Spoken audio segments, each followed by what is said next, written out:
बिर्सियो न भने बाध्यताले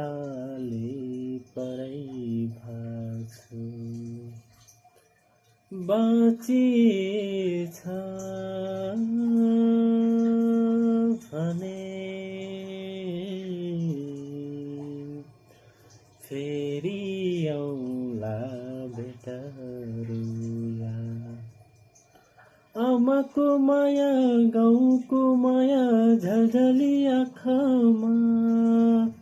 सुस्केर हाली सुसिल्दो मन छ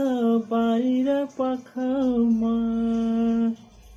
एकछिन भए नि रुन मन छ आमाको काखमा आमा हजुरको काख